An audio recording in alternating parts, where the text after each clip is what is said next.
সুপ্রিয় দর্শক, দেশে বিদেশে যেখান থেকেই দেখছেন, সমসাময়িক গুরুত্বপূর্ণ বিষয় নিয়ে এনটিভির নিয়মিত আয়োজন এই সময়ে আপনাদের সবাইকে স্বাগত জানাচ্ছি। সঙ্গে আছি আমি নজরানা চৌধুরী। দর্শক, স্বৈরাচারী সরকার বিদায় নিয়েছে 1 মাসের কাছাকাছি হলো। বিপর্যস্ত পুলিশকে দায়িত্বে ফেরানো, আমলাতন্ত্রকে আস্থায় আনা, দেশের অর্থনীতিতে গতি ফেরানো সহ বেশ কিছু চ্যালেঞ্জ নতুন সরকারকে মোকাবেলা করতে হয়েছে এবং হচ্ছে। এসব কাজে কিছুটা গতি আসলেও এখনও অনেক কাজ বাকি আছে।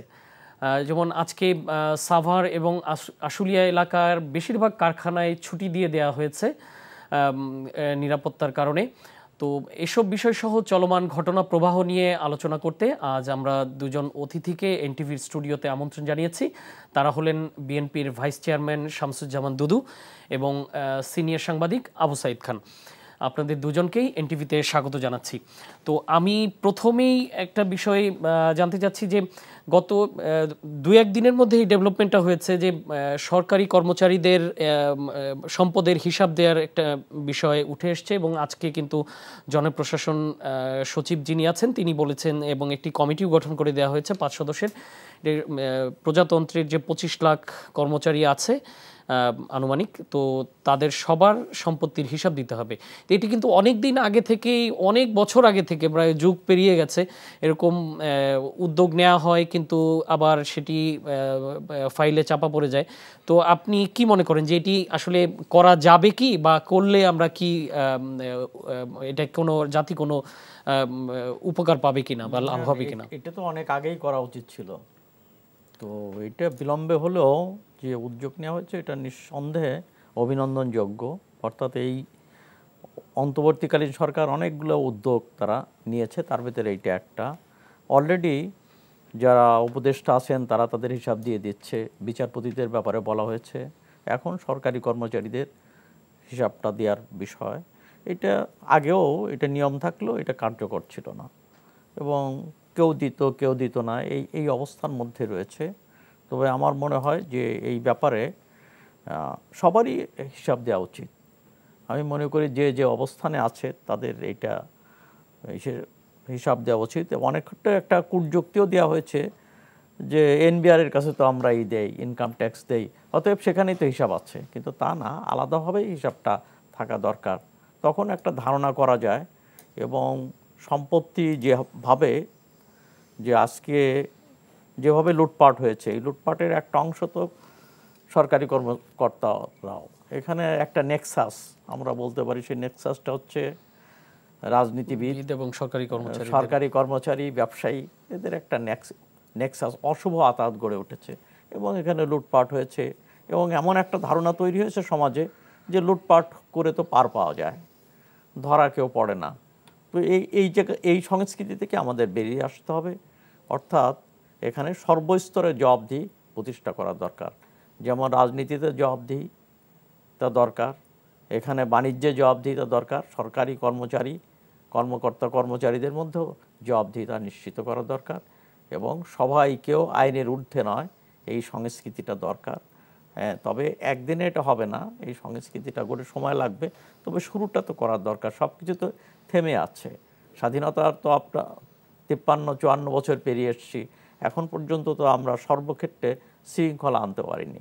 এবং সবচেয়ে বড় বিষয়টা হচ্ছে যেখানে পার্লামেন্ট থাকে না, যেখানে রাজনীতিতে জবাবদিহি থাকে না, সেখানে অন্য ক্ষেত্রে জবাবদিহিতা প্রতিষ্ঠা করা সম্ভব হয় না। আমাদেরকে মনে করতে হবে সব কিছুর কমান্ড হচ্ছে রাজনীতি প্রশাসন চালায়, রাজনীতি পুলিশ চালায়, রাজনীতি শিক্ষা চালায়, সব কিছুর মূল হচ্ছে রাজনীতি। ততএব রাজনীতি ঠিক না হলে কোনো কিছুই ঠিক হবে না। তারপরেও শুরুটা করতে হবে এবং শুরু করেছে এই উদ্যোগকে নিঃসন্দেহে সাধুবাদ জানাই। তো আমি বিএনপির ভাইস চেয়ারম্যান শামসুজ্জামান দুদু, আপনার কাছে জানতে চাই, আপনি তো রাজনীতিবিদ, এই প্রক্রিয়ায় কি রাজনীতিবিদদেরও অন্তর্ভুক্ত করা যায় না, বা করা গেলে সেটি কি প্রক্রিয়া? কারণ রাজনীতিবিদদের তো কোনো আসলে এরকম সরকারি কর্মচারী যেহেতু ফিক্সড একটা সংখ্যা আছে, হ্যাঁ, কিন্তু রাজনীতিবিদদের তো আসলে সেই সংখ্যাটা নাই। এটা কিভাবে সম্ভব হবে? যদি আপনার মনে করেন যে তাদেরও এই জবাবদিহিতার আওতায় আনা দরকার, তাহলে কিভাবে সেটা করা সম্ভব? জি, নজরানা সাহেব, আপনাকে ধন্যবাদ। সাইদ ভাইকে শুভেচ্ছা, যারা দেখছে আমাদের এই অনুষ্ঠান তাদেরকে অভিনন্দন। সরি,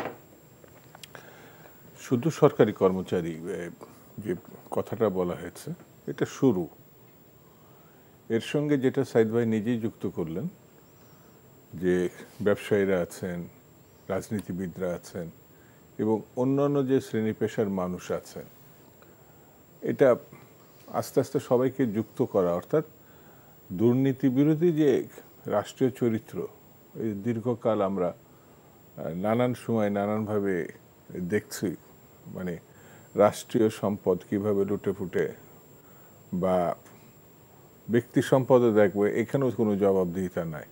তো এই সব কিছু বিষয়গুলোকে মানে হঠাৎ করে আমি ধরলাম আর শেষ হয়ে গেল এমন না, এটা চলমান একটা প্রক্রিয়া যদি রাখা যেত, তাহলে গত 50 বছরে এই যে পরিস্থিতির মুখোমুখি আমরা হয়েছি এটা হতাম না, আমি নিশ্চিত হতাম না।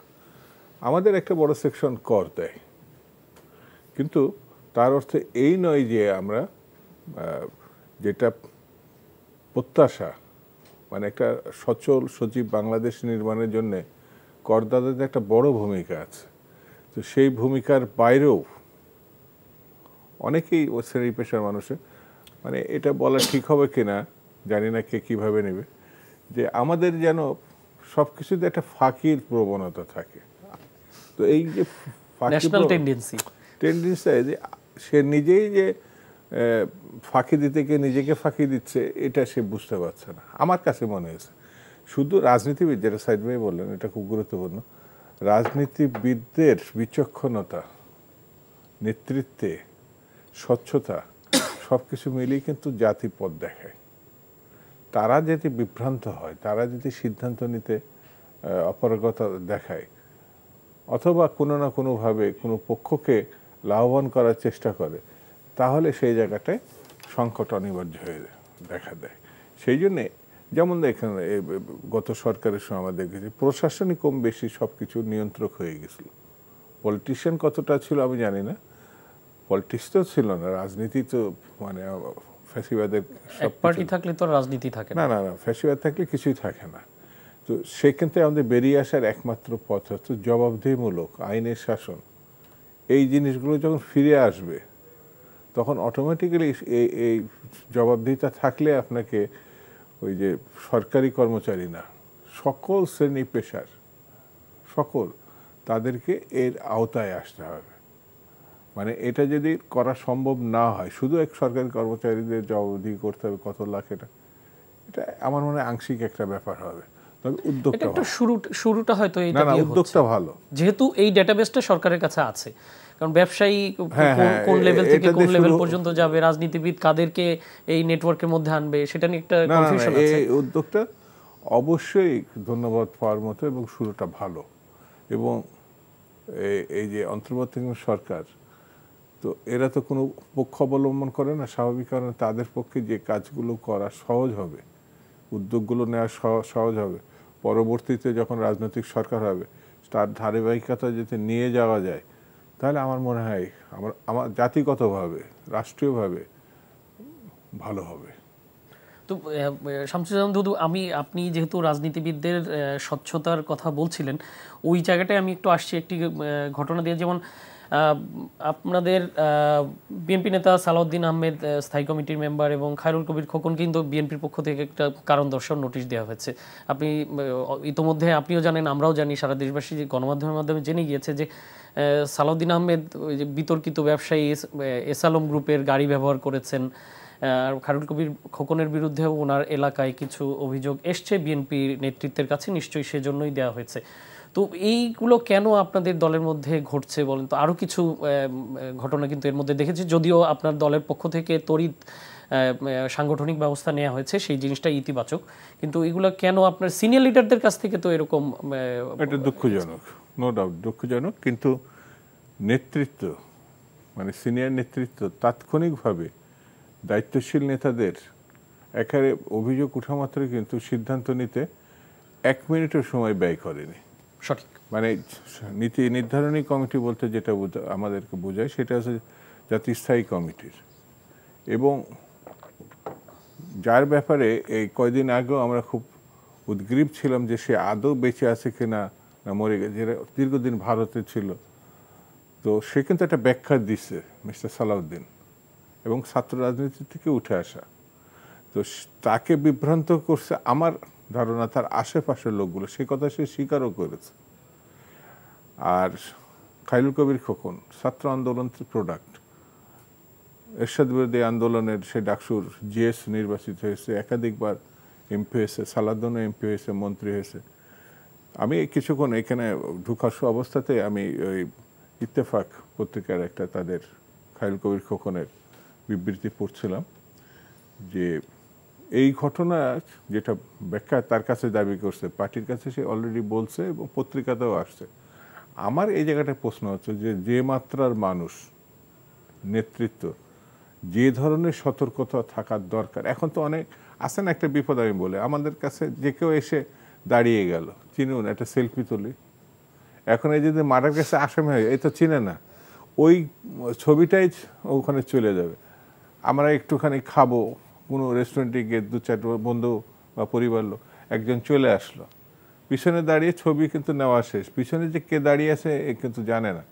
তা আমার কাছে মনে হয়েছে যে কোনো বিষয়ে শুধু রাজনীতিবিদরা না, এখন একটা মানে অস্থির সময় যাচ্ছে। এই অস্থির সময়ের মধ্যে যারা জাতির নেতৃত্ব দিচ্ছে তাদেরকে আরও বেশি সতর্ক সজাগ হতে হবে। আর যদি সে কোনোভাবে মনে হয় সত্যি শুধু মানে সিনিয়র নেতারা না, ইতিমধ্যে কিন্তু বেশ কয়েকজনকে মানে কারণ দর্শন নোটিশে বহিষ্কার করা হয়েছে, চট্টগ্রামে করা হয়েছে এবং আমাদের বিভিন্ন জায়গায় করা হয়েছে।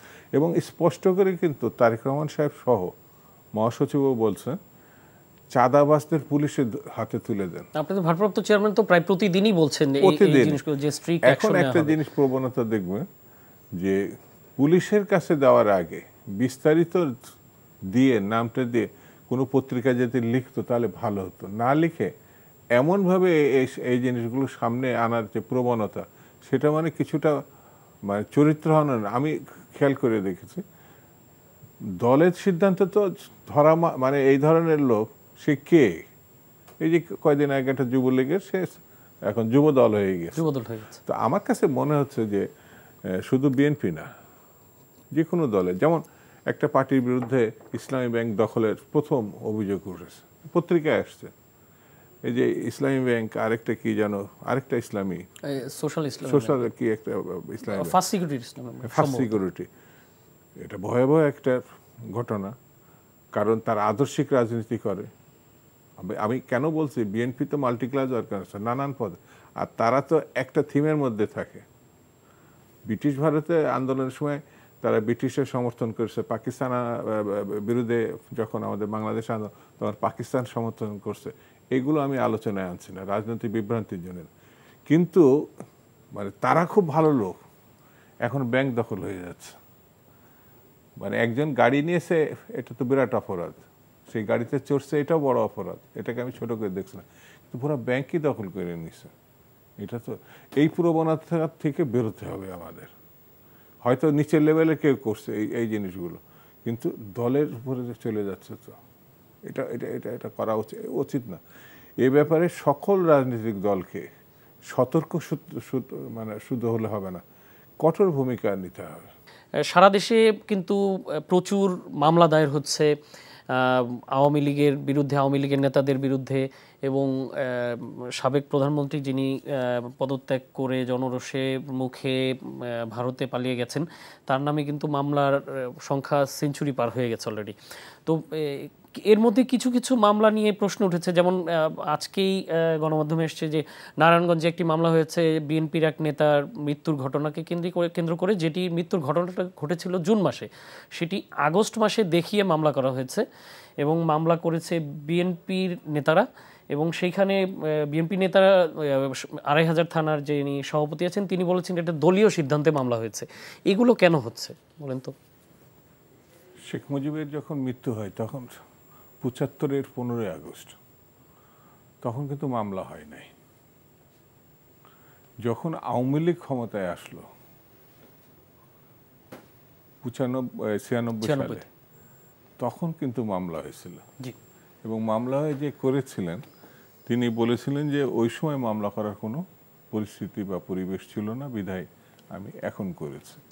সেহেতু জুলাই মাসের মামলা আমার তো মনে হয় গুম, খুন, না না না, আমি একটু কারেকশন করি। এই ঘটনাটা জুনের ঘটনা, সেটি আগস্টে ঘটেছে এরকম দেখিয়ে মামলা করা হয়েছে। আমি ঠিক জানি না, যদি ওই ধরনের দেখিয়ে করা হয় তাহলে ওইটা তো আইনের দৃষ্টিতে টিকবে বলে আমি আমার করা হচ্ছে আইনের দৃষ্টিতে ডেফিনেটলি টিকবে না, জানি না। তবে ওটা যদি করে থাকে ওটা ঠিক করে নাই। ঘটনা ঘটছে, আমাদের ঘটনা তো ঘটেই নাই, পুলিশ মামলা করছে যেটা গাইবি মামলা বলে। ওই মামলা কিন্তু 60 লক্ষ আসামি আছে স্টিল, এখনো 2.5 লক্ষ মামলা, তো আসামি হচ্ছে 60 লক্ষ এবং এখনো পর্যন্ত এই ব্যাপারে কোনো সিদ্ধান্ত হয় নাই। তো আমার কাছে মনে হয় যে গণতান্ত্রিক আন্দোলনে 15 বছর বা 16 বছর ধরে যারা এই মামলার হয়েছে, আসামি হয়েছে, তাদের ব্যাপারে তত্ত্বাবধায়ক সরকার বিবেচনায় নেবেন। আর অনেক খুন হয়েছে, অপহরণ হয়েছে, আমার মনে হয় অতি উৎসাহ বা আইনের দৃষ্টির বাইরে গিয়ে যে মামলাগুলো টিকবে না, আইনজীবীরা অনেকেই বলছেন যদি ঘটনা ঘটে থাকে, সত্য ঘটনা, অনেক ঘটনা আছে তো, সুনির্দিষ্টভাবে সুনির্দিষ্ট ধারায় মামলা করা উচিত, জেনে বুঝে ধারা বুঝে প্রমাণ করে এবং আইনজ্ঞদের সঙ্গে পরামর্শ সাপেক্ষে মামলা যদি করতেই হয়, জি, তাহলে পরে এই দিকে না গিয়ে অতি উৎসাহী হয়ে, হ্যাঁ তাদের বিরুদ্ধে অনেক অভিযোগ আছে কিন্তু এমন কিছু করা উচিত না যেটা টিকবে না। কিন্তু ঘটনা আছে, কিন্তু আইন ছাড়া না বুঝে এই জিনিসগুলো করা এটা ঠিক হয়েছে ঘটেছে, সেটা সবাই জানি, আমরা সবাই জানি। হ্যাঁ, সেই জন্য জুলাই মাসে ঘটনা ঘটছে, পরে আমি দেখাবো কেন, এটা আমার মনে হয় এটা অতি উৎসাহের কারণে এই ঘটনাগুলো ঘটছে অথবা না জানার কারণে এই ঘটনা ঘটছে। তবে এর মধ্যে আবার ইতিবাচক একটা কথা বলি যে ক্রিকেটার সাকিব আল হাসানের নামে মামলা হয়েছে, একটি হত্যা মামলা, যদিও তিনি তখন বিদেশে ছিলেন, অন্য দেশে ক্রিকেট খেলছিলেন। তো সেই এই ঘটনাকে উল্লেখ করে আবার বিএনপি নেতা যিনি জাতীয় ফুটবল দলের সাবেক অধিনায়ক আমিনুল হক, তিনি আজকে বলেছেন যে সাকিব আল হাসানকে যেন এই মামলার ঘটনাকে কেন্দ্র করে হয়রানি না করা হয় অযথা, উনি যেটি ফেস করেছেন অতীতে সেটি যেন নতুন কোনো প্লেয়ারকে ফেস না করতে। এটিও আবার আমার ডেফিনেটলি অনেক ইতিবাচক এবং আমিনুল হকের মতো আমার মনে হয় আমিনুল ভালো কথা বলছে, বিএনপির উত্তরের কনভেনার ভালো কথা বলছে। তাকে 2 হাত, উনি তো জাতীয় দলের সাবেক অধিনায়ক, তাকে 2 হাত মানে সেই মানে হাত করা পড়িয়ে দড়ি বেঁধে ছবি তুলে কাগজে যেভাবে দিছে, এটা সেই সময়ই খেলোয়াড় শুধু না দেশবাসী এটা ভালোভাবে নেয় নাই, এটা উদ্দেশ্যপূর্ণ। সাকিব আল হাসান যে মামলার আসামি হয়েছে সে আন্তর্জাতিক মানে ক্রিকেটার, এবং যেটা আমাদের আমিনুল বলছে এটা ঠিকই বলছে, যদি আইনগত বিষয় থাকে আইনগতভাবে মোকাবেলার সুযোগ দেওয়া।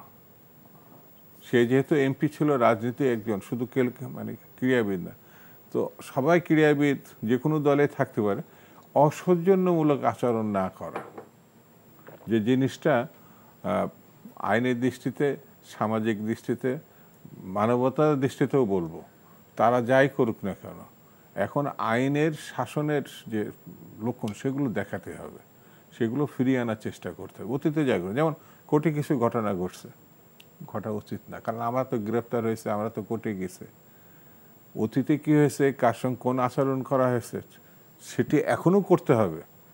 এটা করা উচিত কিনা আমার মনে হয় এগুলো যারা করছে তাদের ভেবে দেখতে হবে। বিচার অবশ্যই হবে, যারা খুন করেছে, লুটপাট করছে, দুর্নীতি করেছে, মানুষের সম্পত্তি আত্মসাৎ, কোনো অপশনই নাই, কোনো মাফ করার কোনো কারণ নাই, সেটা বিচারের মুখোমুখি হবে, কিন্তু অতিরঞ্জিত কিছু ভালো না। তো আমরা ধন্যবাদ শামসুজ্জামান দুদু। আমরা একটু সাংবাদিক আবু সাইদের কাছে আসতে চাচ্ছি যে আজকে আমাদের স্বরাষ্ট্র উপদেষ্টার সাথে ভারতীয় হাইকমিশনের একটি বৈঠক হয়েছে। সেইখানে ভারতীয় হাইকমিশনার তাদের বাংলাদেশে যারা কাজ করে ভারতীয় এবং বাংলাদেশে ভারতীয় বেশ কিছু শিক্ষার্থী পড়াশোনা করে, তো এদের নিরাপত্তা নিয়ে শঙ্কা প্রকাশ করেছেন এবং নিরাপত্তা চেয়েছেন। তো আপনার কি মনে হয় যে তাদের কি আসলে নিরাপত্তার শঙ্কা আসলেই আছে? এবং সেটি থাকলে কেন আসলে তারা এই শঙ্কাবোধটা করছেন? না, একটা দেশে তো সে শঙ্কাবোধ করতেই পারে, একটা পরিবর্তন হয়েছে। না, এটা তো নেপালের স্টুডেন্টরা করছে না, ভুটানের স্টুডেন্টরা করছে না। এটা তো সে করছে কি করছে না সেটা হলো অন্য জিনিস। ভারতীয় নাগরিকদের জন্য ভারতের রাষ্ট্রদূত শঙ্কা প্রকাশ করতেই পারে, এটা দোষের কিছু নয়। এমনকি যুক্তরাষ্ট্র এবং পশ্চিমা অনেক দেশই শঙ্কা প্রকাশ করেছে, তাদেরকে নিরাপত্তা দেওয়ার ব্যাপারেও তারা কথা তুলেছে। তো এটা তো তুলতেই পারে, এটাকে বড় করে কোনো দেখার কোনো বিষয় না। এটা তার মানে রাষ্ট্রিক দায়িত্ব যে একটা দেশের নাগরিকরা এই দেশে যাতে নিরাপদে থাকে সেটা তারা তুলতে পারে। এর ভিতর খুব বড় ধরনের কোনো রাজনীতি আছে বলে আমার মনে হয় না। এবং এখন প্রশ্নটা হচ্ছে যে আমাদের দায়িত্ব হচ্ছে সবার নিরাপত্তা নিশ্চিত করা। এবং সেই ক্ষেত্রে আমরা তো নিরাপত্তা অনেক ক্ষেত্রেই তো নিশ্চিত না। যেমন ধরুন যে কোনো ক্ষেত্রে হামলা হয়েছে, যে হামলাগুলো মোটেই অনাকাঙ্ক্ষিত হামলা হয়েছে, এখনও হচ্ছে, কিংবা ওই কারখানায় আগুন দেওয়া হচ্ছে। এবং মামলার ক্ষেত্রেও এক ধরনের মানে যে ধরনের মামলা হচ্ছে, মামলার মধ্য দিয়েও এক ধরনের হয়রানিমূলক ব্যাপার আছে। মামলা ধরেন কয়েক জায়গা থেকে হচ্ছে, পুলিশ মামলা দিচ্ছে, পুলিশবাদী মামলা, এবং সেখানে পাইকারি হারে আসামি করা হচ্ছে।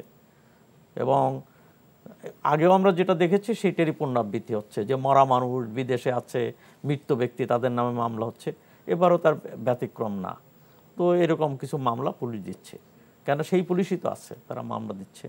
আর একটা হচ্ছে রাজনৈতিক দলও মামলা দিচ্ছে, প্রতিপক্ষকে হয়রানির জন্য মামলা দিচ্ছে। অনেকেই সন্তান হারা, ভাই হারা ব্যক্তিরা, তারাও মামলা দিচ্ছে। তবে মামলাটা সুনির্দিষ্ট অভিযোগ ছাড়া কাউকে গ্রেপ্তার করা যায় না। এবং মামলা থাকলেই, মামলা দিলেই তাকে গ্রেপ্তার করা মোটেই না। এবং দুদুভাইও বলেছেন যে হয়রানি তো আদালতে গিয়ে হয়রানি করা যেভাবে করা হচ্ছে, এটা মোটেই সমর্থনযোগ্য না, এগুলো বন্ধ করা উচিত। এই সংস্কৃতি থেকে আমাদেরকে বেরিয়ে আসতে হবে। অর্থাৎ অতীতে যা ঘটেছে তাই যদি ঘটে, অতীতে পরিবর্তনটাকে, অতীতে দলবাজি হয়েছে, দখলবাজি চলেছে, তো একই কায়দায় যদি দখলবাজি হয় তাহলে লাভটা কি? হ্যাঁ, কয়েক জায়গা আমরা দেখেছি যে বিএনপি থেকে সতর্ক করা হয়েছে, কয়েকটা শাস্তিমূলক ব্যবস্থা নেওয়া হয়েছে, কিন্তু থামছে কি? অনেক জায়গায় থামছে না। আমরা তো সেই জায়গা থেকে আমার মনে হয় যে আরও কঠোর অবস্থা গ্রহণ করা উচিত। সব কিছু আইনের কাছে না, দলকেও সিদ্ধান্ত নিতে হবে।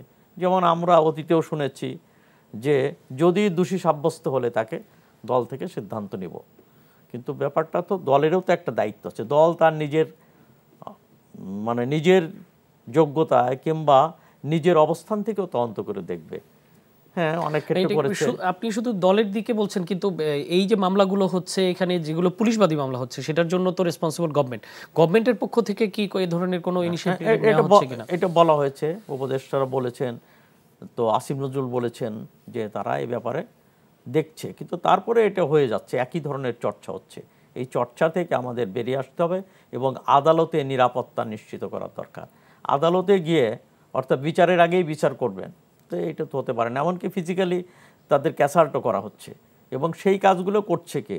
ঠিক আছে, ক্ষুব্ধ জনতা একজন খেপে গেছেন, কিন্তু তা না, আইনজীবীরা যারা গাউন পরে, কালো পোশাক পরে, তো তারা যদি এই ধরনের আচরণ করে, কারো পর চড়াও হয়, কিলঘুষি দেয়, হাত তুলে, তো তার চেয়ে দুঃখজনক ঘটনা হয় না।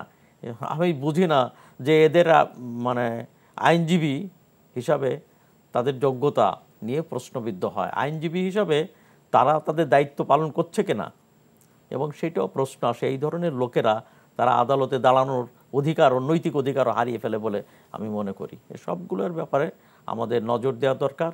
এবং আমরা তো চাই যে, আমরা তো 16 বছর যা দেখেছি তার তো পুনরাবৃত্তি চাই না। আমরা আর দখলবাজ দেখতে চাই না, আমরা আর অবস্থার পুনরাবৃত্তি চাই না, আমরা নির্বাচনের নামে আর প্রহসন দেখতে চাই না। তো সেই কাজগুলোর ব্যাপারে আমার মনে হয় সতর্ক হওয়া দরকার। সবারই এগিয়ে আসা উচিত, সব রাজনৈতিক দল, শুধু বিএনপি না, অন্যান্য রাজনৈতিক দল যারা আছে, এবং সব ক্ষেত্রেই ব্যক্তির অধিকার, মানবাধিকার নিশ্চিত করার দরকার। এবং একজন অপরাধী, তারও কিন্তু মানবাধিকার দিকটা দেখতে হবে, তারও মানবাধিকার নিশ্চিত করা দরকার। এখানে একটা আইনের শাসন, এবং সেই আইনের শাসনের যে সংস্কৃতি, সেটা প্রবর্তন করাটা হচ্ছে আজকে সময়ের ব্যাপার। হ্যাঁ, হঠাৎ করে হবে না, এখানে কিছু প্রবলেমও তৈরি হয়ে গেছে। পুলিশি ব্যবস্থা ভেঙে পড়েছে, নিষ্ক্রিয়, এখনো স্বাভাবিক অবস্থা নেই। আমলাতন্ত্রের ভিতরে সমস্যা আছে, উপর দিকে যেভাবে আমলাদেরকে বসানো হয়েছিল তাদেরকে সরিয়ে দেওয়া হয়েছে কিংবা তারা সরে গেছে, এই অবস্থা এখানেও সংকট তৈরি হয়েছে। বিভিন্ন জায়গায় বিশ্ববিদ্যালয়গুলোতে ভিসিরা পদত্যাগ করছেন, ডিনরা পদত্যাগ করছেন, সেখানেও শূন্যতা তৈরি হয়েছে। সামনে একটা স্বাভাবিক অবস্থা ফিরিয়ে আনাটা এটাও খুব চ্যালেঞ্জিং, যে একটা স্থিতিশীল অবস্থায় ফিরিয়ে আনাটা হচ্ছে। এই জায়গায় এটা আমি একটা জিনিস সাপ্লিমেন্ট করতে চাই যে এই আশুলিয়াতে 35টি কারখানা বা তারও কম বেশি হতে পারে এরকম কারখানা কিন্তু অলরেডি আজকে বন্ধ ঘোষণা করে দিয়েছেন মালিকরা। তো এই জায়গায় যেটা আমাদের গত 2 মাসে যেই পরিমাণ উৎপাদন বাধাগ্রস্ত হয়েছে, তো আমাদের মূল রপ্তানি আয় আসে তৈরি পোশাক শিল্প থেকে। সেই জায়গাটাই কারখানা যদি কেবল প্রোডাকশনে গিয়েছে, এখন যদি বন্ধ করে দেওয়া হয় তাহলে তো সামনের দিকে আরও চ্যালেঞ্জের মুখোমুখি হব আমরা। তো এইগুলো আসলে কেন কন্ট্রোলে আনা যাচ্ছে না? এগুলো সরকার, শিল্প মালিক এবং শ্রমিক প্রতিনিধিরা আছে, তাদের সঙ্গে বসে এটা দ্রুত সেটেল করতে হবে। এবং এই ব্যাপারটা কেবলমাত্র বক্তৃতাতে বিবৃতি দেওয়া হবে না, তো ঘটনাস্থলে গিয়ে সমস্যাগুলোকে কিভাবে করা যায়। অনেক সময় হয় কি যে মানে ঘোলা জলে মাছ শিকারের চেষ্টাও কিন্তু হয়। সঠিক ক্ষোভ থেকে কিছু ঘটনা ঘটছে, সুযোগ নেওয়ার চেষ্টা করে অনেকে, আবার অনেকে সেই সুযোগটাও গ্রহণ করছে। তো আমাদেরকে এই ব্যাপারে হতে হবে। এবং এই ব্যাপারটা কেবলমাত্র সরকারের দায়িত্ব না, রাজনৈতিক দলেরও তো দায়িত্ব আছে, এখানে শ্রমিক সংগঠন যারা করেন তাদেরও দায়িত্ব আছে, মানবাধিকার সংগঠন যারা করছেন সবারই দায়িত্ব আছে। সব পক্ষ মিলেই আজকের এই অস্বাভাবিক অবস্থাটা, অস্বাভাবিক এই জন্য একটা সরকার পরিবর্তন হয়েছে, তো সেখান থেকে বিভিন্ন জায়গায় শূন্যতা সৃষ্টি হয়েছে এবং সেই শূন্যতা পূরণ করা একটা সময়ের ব্যাপার। এই সময়ে এই ধরনের ঘটনা যেগুলো ঘটছে, এই ব্যাপারে আমার মনে হয় আরও তড়িৎ সিদ্ধান্ত নেওয়ার দরকার, আরও সবাইকে এগিয়ে আসা দরকার। যদি সবাই মনে করেন যে এটা সরকারের অন্তর্বর্তী সরকার মানে তো কত 18-20 জন লোক, তো তার বাইরে তো আমলাতন্ত্র, তো সেই আমলাতন্ত্র আছে, পুলিশ সেই আমলাতন্ত্র, বরং আরও একটা সংকটের মধ্যে আছে। অতএব সেই ক্ষেত্রে সময়ও দেওয়ার দরকার। আমাদের মনে হয় যে তড়িঘড়ি না করে সময় দিতে হবে এবং একটা সেটেল করার ক্ষেত্রে সব পক্ষ, সব অংশীজনকেই এগিয়ে আসা উচিত বলে মনে করি। ধন্যবাদ। আমি শামসুজ্জামান দুদু আপনার কাছে জানতে চাই যে এই গার্মেন্টস ফ্যাক্টরির এই বিষয়টা সহ আরও একটা বিষয় অ্যাড করতে চাই, যে এখানে একটি সংকট তো ডেফিনেটলি তৈরি হয়েছে, নিরাপত্তা নিয়ে শঙ্কার কারণেই তারা বন্ধ করেছেন। তো তারপর আবার আগামী পরশুদিন থেকে 4 তারিখ থেকে কিন্তু একটা অভিযান শুরু হওয়ার কথা রয়েছে অবৈধ অস্ত্র উদ্ধারে। তো আপনি কিভাবে দেখছেন জিনিসটি? যেমন আপনাকে বলি, পুলিশ, সামরিক, বেসামরিক প্রশাসন, বিচার বিভাগ, প্রিন্টিং এবং ইলেকট্রনিক মিডিয়া, ব্যবসা, শিক্ষা প্রতিষ্ঠান, সব কিছু কিন্তু এক দলের এক ব্যক্তির নিয়ন্ত্রণে ছিল আজ থেকে 20 দিন আগেই। জাস্ট একটা ব্যক্তির মুঠোর মধ্যে ছিল। এটার খুব একটা পরিবর্তন হয়েছে। এই ব্যক্তির মুঠোর মধ্যে টোটাল দেশটা ছিল। জবাবদিহিতা ছিল না, আইনের শাসনের প্রতি শ্রদ্ধাবোধ ছিল না, কিচ্ছু ছিল না। এবং সেটা 1 দিন 2 দিন না। আজকে যখন কেউ বিপদগ্রস্ত হচ্ছে, ধরেন কোনো আক্রমণে, সেটা কোর্টে হোক, বাইরে হোক, যেখানে হোক, এটা খারাপ, দুঃখজনক। কিন্তু বিরোধী দলের নেতাকর্মীরা এটি 15 থেকে 17 বছর ধরে প্রতিদিন তারা এই বিপদের মধ্যে ছিল। একটু আগে বললাম যে 60 লক্ষ আসামি ঘুরে বেড়াচ্ছে এখনো। এই গত 1 মাসে যারা মানে মামলা হয়েছিল সেগুলো সব প্রত্যাহার হয়েছে। ডক্টর ইউনূস সাহেবেরও গত 6 মাসের ভিতরে যেসব সাজা মামলা, এটা প্রত্যাহার হয়েছে। কিন্তু বেগম জিয়া সহ, বিএনপি সহ অন্যান্য বিরোধী দল মানে উল্লেখ করার মতো কিচ্ছু হয় নাই। কালকেও তো বিএনপি চেয়ারপারসনের 5টি মামলার রায়ের 60 লক্ষর ভিতরে উনি একজন। যদি এমন হয় যে চেয়ারপারসন মহাসচিবের প্রত্যাহার হয়ে গেলে 60 লক্ষ থাকলে অসুবিধা নেই, এমন ঘটনা না। কিন্তু না, আপনি এখনো পর্যন্ত এগুলো এক ব্যক্তির যেটা ছিল সেই অবস্থায় আছে। পুলিশ প্রশাসন ভেঙে গেছে না, এরা যে অপরাধের সঙ্গে মানে একদিন দুদিন নেয়, এই এক মাসে না, কিন্তু 16 বছর ধরে যে প্র্যাকটিসটা তারা করছে সেই জায়গাতে তারা এখন হঠাৎ করে বেরিয়ে যাবে, এটা বলা ঠিক হবে না। 2 দিন আগে সরকারের যে পূর্ববর্তী সরকার পতনের 2 দিন আগে ব্যবসায়ীরা তার পাশে দাঁড়িয়ে যে ভাষায় যে ভঙ্গিতে সরকারকে সমর্থন দিচ্ছে, বয়স্ক মানুষ, শেখ হাসিনার সরকার বারবার দরকার স্লোগান দিচ্ছে, একটা আলেম মনে হচ্ছে আলেম, কিন্তু সে তো একটা ব্যবসায়ী। এখন তাদের উপর যদি কেউ কোনো ক্ষোভ প্রকাশ করে, এটা আপনি ঠেকাবেন কী করে? তাদেরও উদ্যোগী হতে হবে, যেটা সাইদ ভাই বলল, সরকার, ব্যবসায়ী, শ্রমিক সবাই মিলে এটাকে কুল ডাউন করতে হবে। কিন্তু ভূমিকাটা ধারাবাহিকভাবে এই জায়গায় ফ্যাসিজম, আপনি নাৎসিদের এখনও ইউরোপের কোনো জায়গায় গেলে 45 সালের ঘটনা ধরেন, 40 সালের ঘটনা, এখনও 100 বছরের কাছাকাছি সময়ে তাদেরকে পেলে কিন্তু আইনের আশ্রয় এখন দেয়, এবং সাজা হয়েছে, তাদের সাজা খাটতে হবে, মাপ হয়নি। নাৎসি ফ্যাসিজম, হিটলার মুসলিনের, তো আমরা একটা মানে ফ্যাসিজমের মুখোমুখি হয়েছিলাম। এখনও ধরেন একটা বিচারও স্টার্ট হয় নাই, একটা সিঙ্গেল।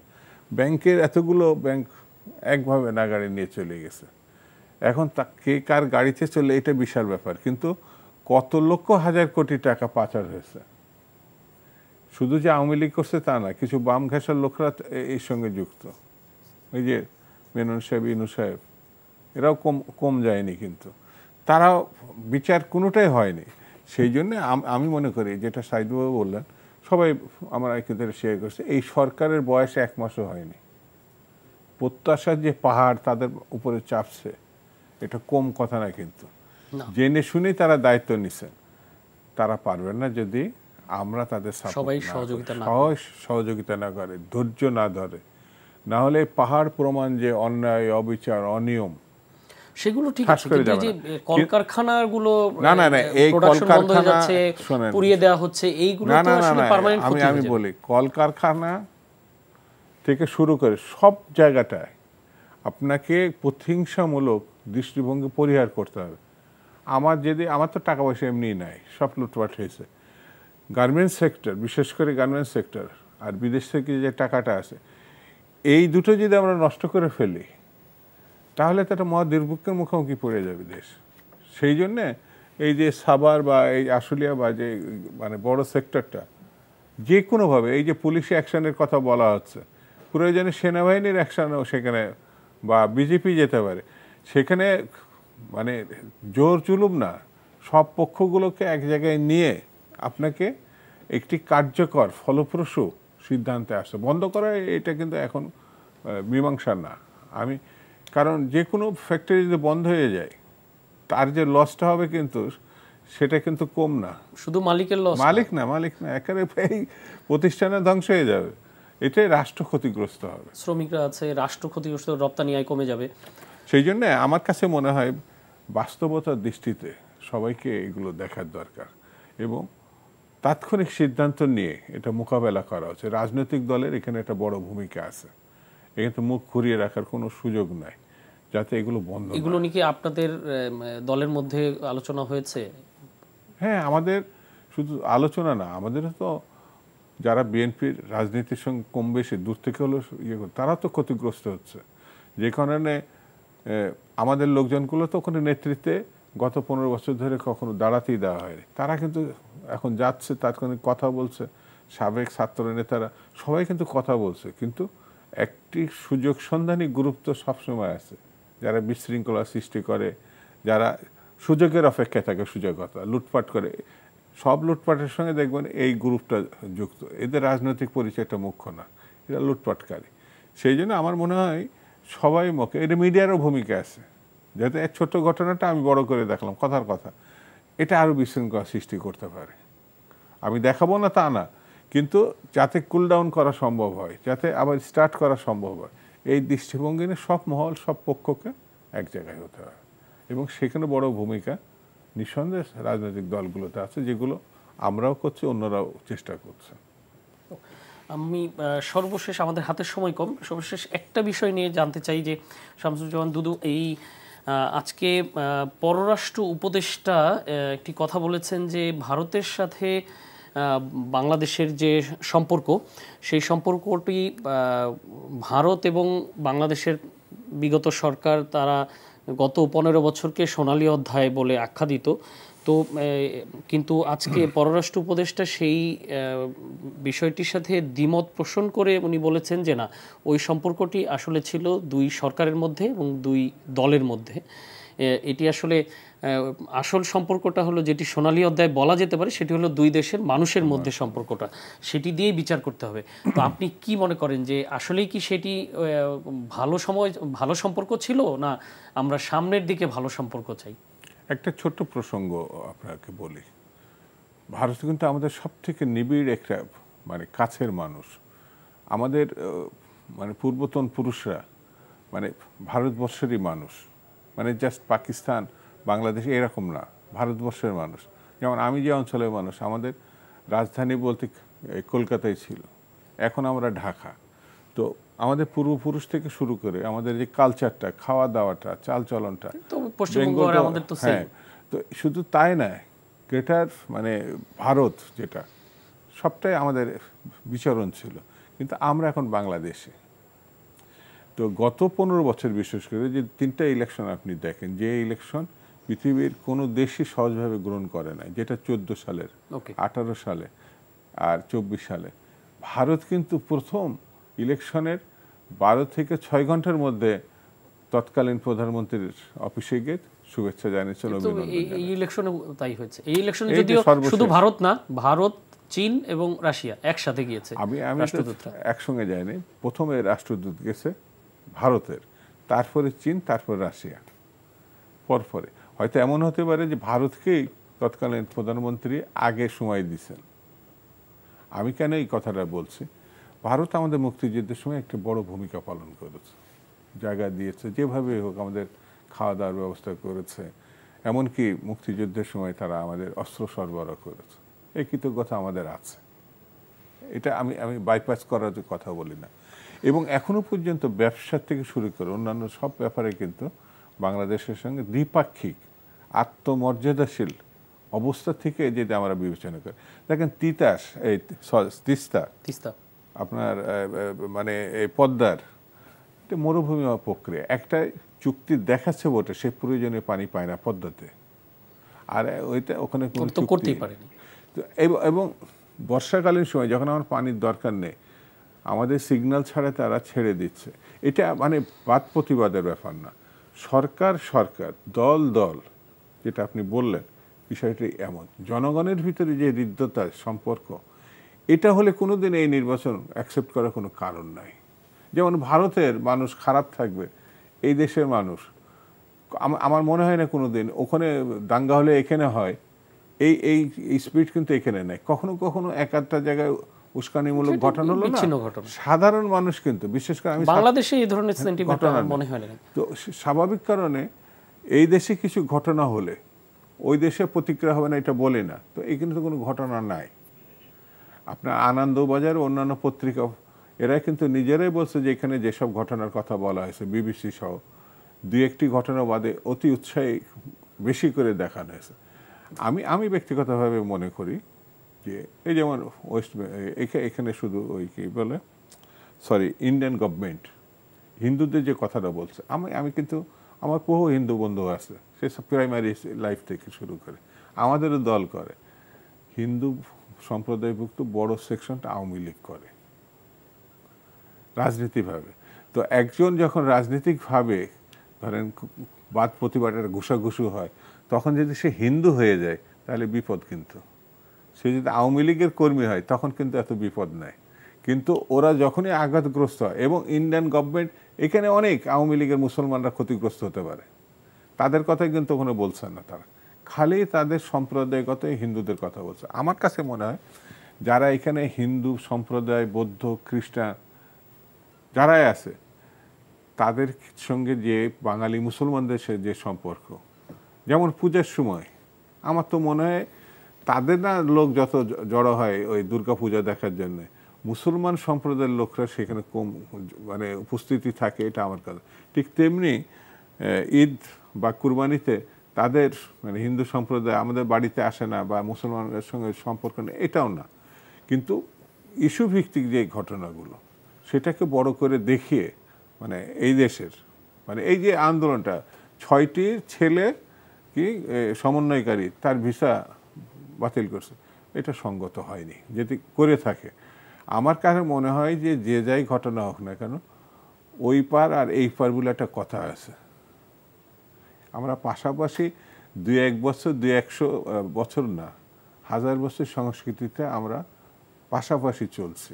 সেই জন্য এটা তাৎক্ষণিক ঘটনায় ব্যাখ্যা করা ঠিক হবে না আমার কাছে মনে। এই বন্ধুত্ব চলমান, সেই জন্য বিশেষ দৃষ্টিতে নিয়ে বাংলাদেশকে, তারা একটা বড় দেশ নো ডাউট, তারা যদি সারা যেমন মুক্তিযুদ্ধের সময় তারা আমাদের সপক্ষে সারা বিশ্বে ভূমিকা, আর এখন যদি আমাদের বিপক্ষে ভূমিকা রাখে আমরা নিঃসন্দেহে ক্ষতিগ্রস্ত হতে পারে, ওইটা আমাদের কাছে প্রত্যাশিত হবে না। সেই জন্য বন্ধুত্ব থাকবে সম্মানজনক, দ্বিপাক্ষিক, বড় ভাই ছোট ভাই না, তাহলে কোনো অসুবিধা আছে বলে আমার কাছে মনে হয় না। তো আমরা সাংবাদিক আবু সাইদের কাছে যেতে চাই যে এই একই বিষয়ে যে বাংলাদেশের সাথে ভারতের তো বাণিজ্যের ভলিউমটা অনেক বেশি, তো বিশেষ করে আমাদের নিত্য প্রয়োজনীয় প্রচুর পণ্য আছে যেগুলো আমরা ভারতের উপর খুবই নির্ভরশীল, এবং সেগুলোই ভারত যদি কোনো কারণে রপ্তানিতে একটু বাধাগ্রস্ত হয় সেটি কিন্তু বাংলাদেশে এক ধরনের খুব বেশি প্রতিক্রিয়া তৈরি করে। তো এইসব জায়গায় কি বর্তমানে যে সম্পর্ক বা যেটি শামসুজ্জামান দুদু বললেন বা সামনের দিকে যদি এরকম সম্পর্ক এই অবস্থায় আছে, একটু উদ্বেগজনক মনে হচ্ছে, তো সেই জায়গাটায় কি কোনো ধরনের সমস্যা তৈরি হতে পারে কিনা, বিশেষ করে বাণিজ্যের জায়গাটায়? বিশেষ করে যে পেঁয়াজ, আলু এগুলো নিয়ে যদিও আজকে গভর্নমেন্টের পক্ষ থেকে বলা হচ্ছে যে এগুলোর আমদানির উপরে শুল্ক কর হ্রাস করা হবে এবং এই সমস্ত পণ্য কিন্তু মূলত ভারত থেকেই আসে, তো সেই জায়গাটায় কি কোনো ধরনের ক্রাইসিস তৈরি হওয়ার সম্ভাবনা আছে কিনা? আচ্ছা, এইটা ঠিক যে গত 15 বছর আওয়ামী লীগের সঙ্গে মোদী সরকারের অর্থাৎ বিজেপির একটা ভালো সম্পর্ক ছিল দলের সঙ্গে। 15 বছর না, শুরুর দিকে কংগ্রেস ছিল না, এই 15 বছরে তো হ্যাঁ না, কংগ্রেস ছিল, ফার্স্ট টার্মটা পুরোটাই কংগ্রেস ছিল। আচ্ছা, তো এইটা হলো যে এই সম্পর্কটা জনগণের সাথে জনগণের সম্পর্কের ক্ষেত্রে সেইটা ছিল না।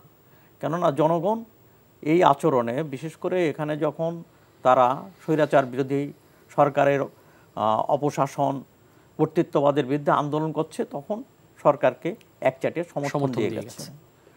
মোদী সরকার একচাটিয়া সমর্থন দেওয়ার কারণে মানুষের একটা ক্ষোভ তৈরি হয়েছিল।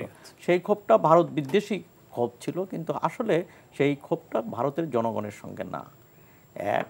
আর একটা হচ্ছে যে সাম্প্রদায়িকতা সব দেশই আছে, কম বেশি আছে। বাংলাদেশে যে সাম্প্রদায়িকতা একেবারে নেই এটা বলা যাবে না। যখন একটা পট পরিবর্তন হয়, রাজনৈতিক পরিবর্তন হয়, তখন সংখ্যালঘুরা আক্রান্ত হয়, এটা ঠিক। কিন্তু ভারতের পত্রপত্রিকায় যেভাবে অতিরঞ্জিত করে দেখানো হয়েছে ব্যাপারটা তা না, কিন্তু এখানে আছে।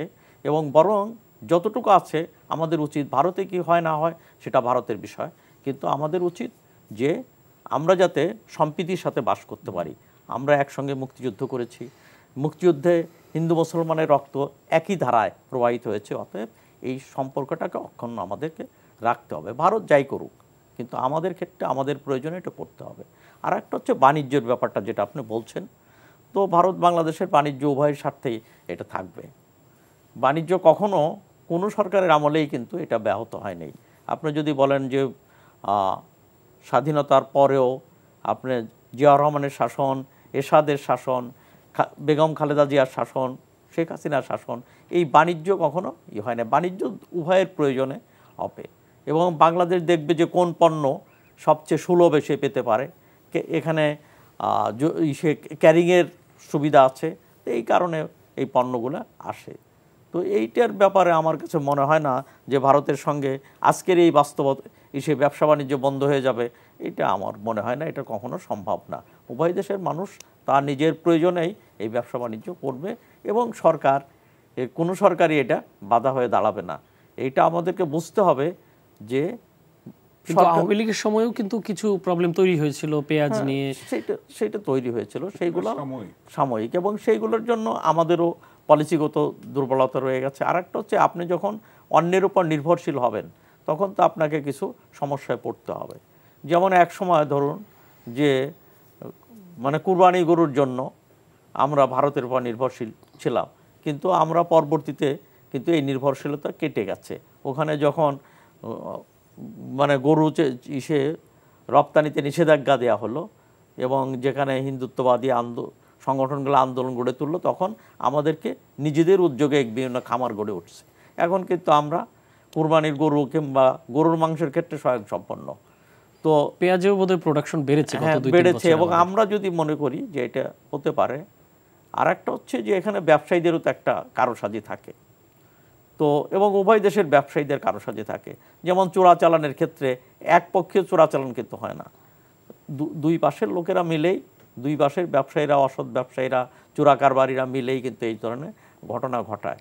তো সেই ধরনের কারসাজি আমাদের দেশে আছে, কিন্তু সেইটার জন্য আমাদেরকে রাষ্ট্রেরও উদ্যোগ নেওয়া দরকার। আমাদের এখানে প্রবলেমটা হয়ে যায় যে ব্যবসাটা কখনো কখনো দেখা যায় যে মুষ্টিমেয় এখানে সিন্ডিকেট গড়ে উঠেছে, সিন্ডিকেট এগুলোকে নিয়ন্ত্রণ করে, রাষ্ট্র তাকে নিয়ন্ত্রণ করতে পারে না, এই সিন্ডিকেটের বিপক্ষে দাঁড়াতে পারে না, কিংবা সিন্ডিকেটের সিদ্ধান্তের বাইরে রাষ্ট্র চলে না। এর কারণটা হলো যে রাজনীতিতে ব্যবসায়ীরা ঢুকে গেছে। ব্যবসায়ীরা রাজনীতি করবে না তা না, কোটিপতিরাও রাজনীতি করতে পারে, কিন্তু এখানে তারা রাজনীতির জন্য আসেনি, তারা এক ধরনের রাজনৈতিক প্রক্রিয়ার মধ্যে দিয়ে আসেনি, টাকার জোরে মনোনয়ন কিনছে, এমপি মন্ত্রী হয়ে যাচ্ছে।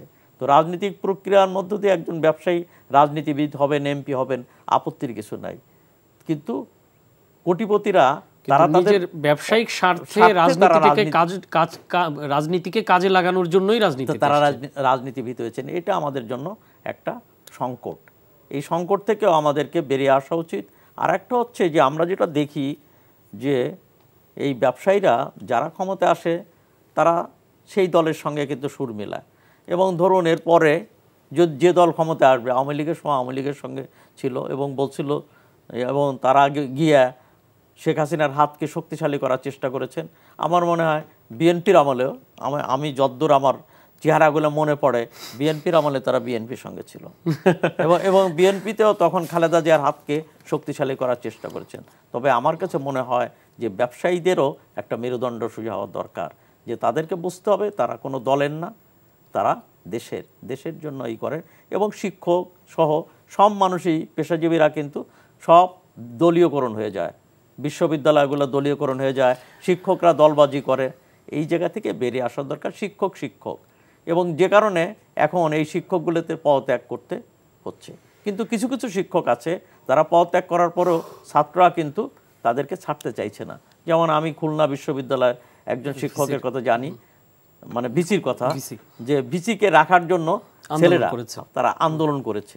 তো এরকম শিক্ষক কিন্তু আরো কিছু আছে, কিন্তু বেশিরভাগ ক্ষেত্রে আমরা দেখছি শিক্ষকরা দলকানা হয়ে গেছে, দল দাসে পরিণত হয়েছে।